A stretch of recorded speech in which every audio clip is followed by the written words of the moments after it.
Assalamualaikum warahmatullahi wabarakatuh. Bertemu lagi dengan saya di part 2 dengan materi elastisitas. Kita lanjutkan materi yang kemarin bagian part 1. Hari ini kita masuk ke bagian part 2. Nah, pada bagian part 2 ini tentang elastisitas itu sendiri. Nah, jadi harap dipantau terus apa yang ditampilkan oleh guru dan jaga konsentrasinya agar materi yang kita pelajari bisa dengan mudah nantinya dipelajari kembali. Kita masuk ke bagian hukum Hooke. Hukum Hooke, apabila benda atau sebuah bekas ditarik dengan suatu gaya tanpa melampaui batas elastisitasnya, pada begas akan bekerja gaya pemulih yang sebanding dengan simpangan benda dari titik seimbangnya, tetapi arahnya berlawanan dengan arah gerak benda. Nah, jadi di sini syaratnya harus tanpa melalui batas elastisitas. Kalau ada pegas yang ditarik sampai melampaui batas elastisitasnya, maka pegasnya akan rusak. Oke, pegasnya akan rusak, sehingga di sini pegasnya dengan catatan ditarik tanpa melampaui batas elastisitasnya. Nah, untuk gaya pemulih ini dinyatakan dengan negatif K kali delta X. Sekali lagi, tanda negatif di sini menandakan bahwa arahnya berlawanan. Dengan F pemulih itu adalah gaya pemulih pada pegas, K adalah konstanta pegas, dan delta X adalah perubahan panjang pegas. Tanda negatifnya bermakna bahwa gaya pemulih pada pegas selalu berlawanan dengan arah simpangan pegas. Nah, bisa diamati ada pegas yang tadinya normal pada gambar sebelah kiri.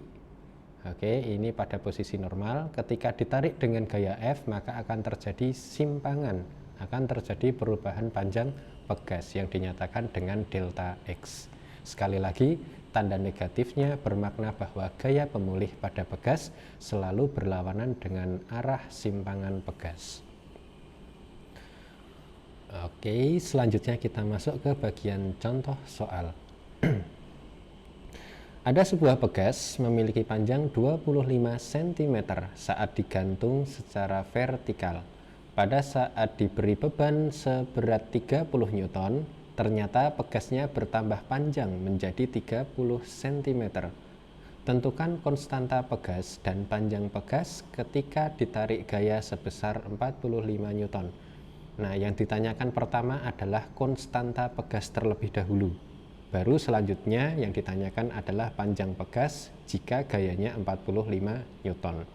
Nah, kita tulis dulu yang diketahui ya. Perubahan panjang pegas, bagian awal itu bernilai 5 cm. Kenapa kok bisa 5 cm?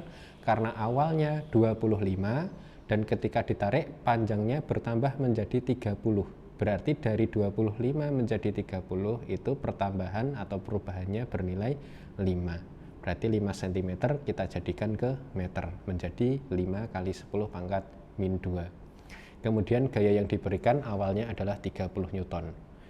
Yang pertama tanyakan konstanta pegas, yang kedua gaya ketika 45 Newton, panjang akhir pegasnya berapa. Oke, kita mulai dulu yang pertama. Untuk menentukan konstanta pegas, kita menggunakan persamaan hukum Hooke, F sama dengan negatif K kali delta X. Ingat ya, tanda negatifnya adalah menandakan arahnya berlawanan, sehingga kita tuliskan gaya awal tadi 30, maka kita tulis minus 30 sama dengan minus K dikali 5 kali 10 pangkat min 2. Oke. Nah, dari sini karena tanda minus kanan dan kiri sama kan, maka bisa dihilangkan ya. Sehingga kalau kita mau mencari nilai K, maka 5 kali 10 pangkat min 2-nya pindah. Maka menjadi 30 dibagi 5 kali 10 pangkat min 2. Dari sini nilai K adalah 6, 30 bagi 5 itu 6, lalu 10 pangkat min 2 naik itu jadi pangkatnya positif, jadi pangkat 2. Maka nilainya 6 kali 10 pangkat 2. Kalau kita ubah ke bentuk lain menjadi 600 dengan satuan Newton per meter. Selanjutnya yang ditanyakan kedua adalah gaya akhir kalau gayanya bukan gaya akhir tapi panjang akhir ya. Panjang akhir pegas ketika gayanya 45 Newton. Nah, kita masukkan gaya 45 Newton ke sini. berarti negatif 45. Ingat ya, tandanya negatif hanya untuk menandakan arahnya berlawanan. Terus di sini ada negatif, K-nya sudah tahu, 600 dikali delta X yang kedua. Nah, di sini minusnya boleh hilang, kemudian 600-nya pindah sehingga menjadi 45 per 600. Maka nilai delta X kedua adalah 0,075 meter, atau kalau kita ubah ke dalam senti menjadi 7,5 cm. Panjang akhir pegas kalau gayanya 45 Newton adalah awalnya tadi 25, tinggal ditambah 7,5 sehingga panjang akhirnya bernilai 32,5 cm. Begitu untuk pembahasan yang pertama. Selanjutnya kita belajar tentang susunan pegas. Susunan pegas kita bagi menjadi dua, yaitu seri serta paralel. Nanti juga ada bagian gabungan antara seri dan paralel. Namun kita konsentrasi dulu ke penjelasan tentang seri dan juga paralel. Untuk yang rangkaian seri itu langsung digabung seperti ini ya. Langsung digabung seperti ini, maka nilai konstanta pegas totalnya jika rangkaiannya seri adalah dengan cara diseper. Jadi 1 per K seri sama dengan 1 per K1 untuk pegas pertama dan seper K2 untuk pegas kedua dan seterusnya. Karena di sini hanya ada 2 pegas ya berarti cukup seper K1 ditambah 1 per K2. Nah, untuk konsep seri, pegas yang dirangkai secara seri itu akan menjadi lemah. Oke, kalau pegasnya seri maka akan melemah.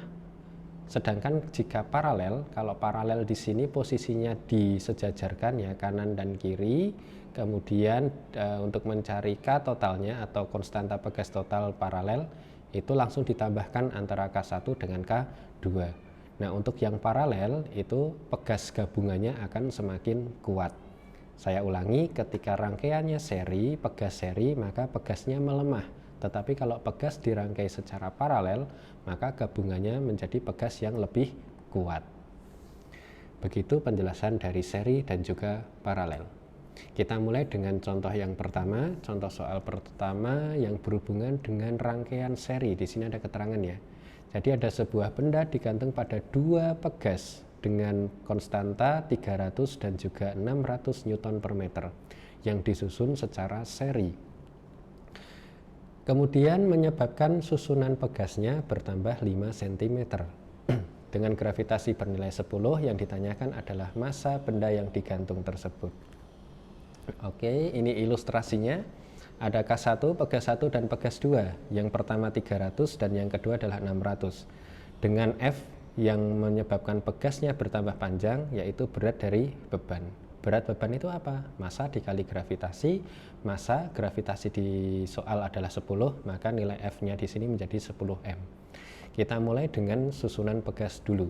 Karena rangkaiannya adalah seri, maka kita mencari K seri terlebih dahulu, yaitu dengan 1 per K seri ditambah 1 per K1 ditambah 1 per K2.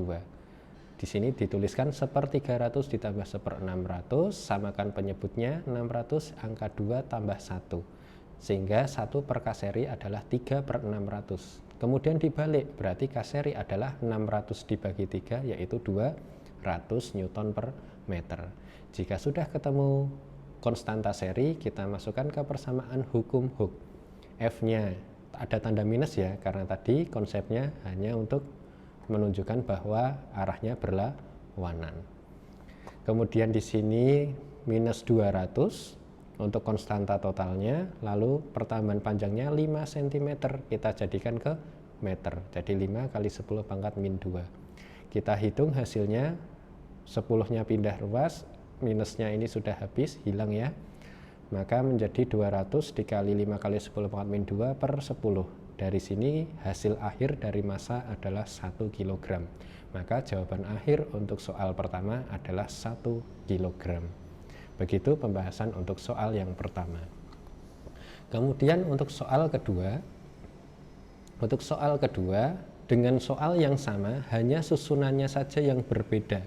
Kalau soal 1 tadi berupa seri, sedangkan yang soal kedua ini saya ganti menjadi paralel. Nah, untuk paralel menyebabkan susunan pegas bertambah panjang 5 cm juga. Tetapi yang ditanyakan adalah massa benda yang digantung. Jelas massa yang digantung akan berbeda dengan yang soal pertama tadi. Nah, bagaimana analisisnya? Kita coba dengan menggunakan bantuan gambar. K1 sama K2 dibuat paralel 300 dan juga 600 dengan beban yang sama ya. F yang bekerja adalah berat beban sehingga didapatkan 10 kali M. Untuk bagian susunan paralel, maka konstanta paralel tinggal K1 ditambah K2, 300 tambah 600 yaitu 900. Kita masuk ke persamaan hukum Hooke. F sama dengan minus K kali delta X. Kita masukkan, di sini ada negatif juga ya, 10 kali M sama dengan negatif 900 dikali 5 kali 10 pangkat min 2. Kemudian 10-nya pindah ruas sehingga didapatkan 900 dikali 5 kali 10 pangkat min 2 dibagi 10. Dari sini hasil akhirnya adalah 4,5 kg. Jadi pembahasan untuk soal kedua dengan jawaban 4,5 kg. Begitu pembahasan dari soal pertama dan soal kedua tentang susunan pegas. Kemudian yang selanjutnya adalah tentang energi potensial pegas. Nah, energi potensial pegas. Pernahkah Anda melontarkan batu menggunakan ketapel? Nah, jika kita amati, semakin besar tarikan karet ketapelnya, maka jarak lontarannya pun juga akan semakin jauh. Maka, energi potensial yang dimiliki oleh karet itu diubah menjadi energi kinetik. Energi potensialnya timbul karena tarikan yang diberikan pada karet atau benda yang elastis. Semakin besar dan jauh tarikannya, maksudnya semakin besar gayanya atau delta X-nya itu semakin besar, maka semakin besar pula energi yang dihasilkan. Mari kita amati grafiknya. Ada grafik F terhadap delta X. F-nya sebagai gaya dan delta X-nya sebagai perubahan panjang benda elastis.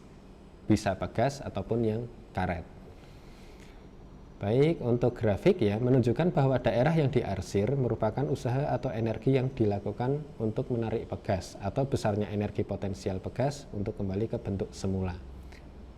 Nah, di sini ada F terhadap delta X, bentuknya adalah segi 3. Maka kalau kita mau mencari usaha yang dihasilkan, maka kita cukup mencari dengan luas segi 3.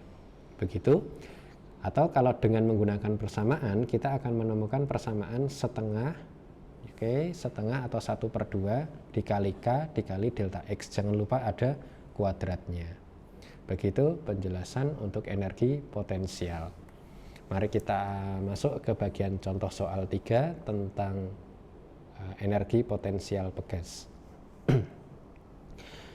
Untuk soal 3, ada sebuah pegas memerlukan usaha 100 Joule untuk meregangkan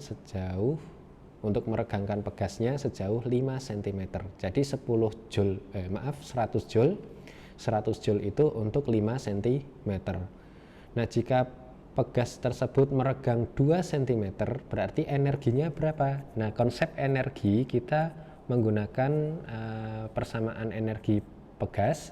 Kemudian untuk usaha yang diperlukan itu akan sama dengan energi potensial yang dimiliki oleh pegas. Jadi menggunakan hukum kekekalan energi. Nah, untuk rumusnya kita menggunakan potensial ya. Potensial pegas 1/2 K kali delta X kuadrat. Kemudian karena pegasnya itu tidak berubah, hanya keadaannya saja yang diganti ya. Awalnya 100 Joule meregang 5 cm. Kalau pegasnya meregang 2 cm, maka energinya berapa? Nah, kita menggunakan perbandingan karena pegasnya tidak berubah. Nah, perbandingannya gimana? Perbandingannya tinggal potensial pertama dibandingkan dengan potensial keadaan kedua. Rumusnya tetap ditulis ya, 1/2 K kali delta X pertama, jangan lupa ada kuadrat. Yang bawah juga sama, 1/2 K ada delta X kedua, jangan lupa ada kuadrat. Di sini 1/2 K boleh dicoret karena sama. Kemudian tinggal kita masukkan angkanya. Potensial keadaan pertama itu 100, yang ditanyakan potensial keadaan kedua. Delta X pertama 5 cm, yang kedua 2 cm. Nah, walaupun di sini masih satuan cm, karena kita menggunakan perbandingan, maka tidak masalah ya satuannya masih cm. Yang penting keadaan pertama dan keadaan kedua memiliki satuan yang sama. Yang terpenting itu kalau perbandingan. Maka kita tinggal melihat angkanya, yaitu 5/2. Jangan lupa masing-masing ada kuadrat. 5 kuadrat dibagi dengan 2 kuadrat. Maka hasilnya adalah 100/EP2 sama dengan 25 dibagi 4. Kemudian dikali silangkan, hasil akhir dari potensial yang keadaan kedua bernilai 16 Joule.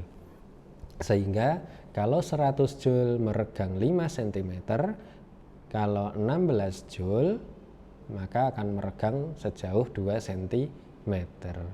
Begitu pembahasan untuk soal 3. Kemudian ini akhir dari part 2.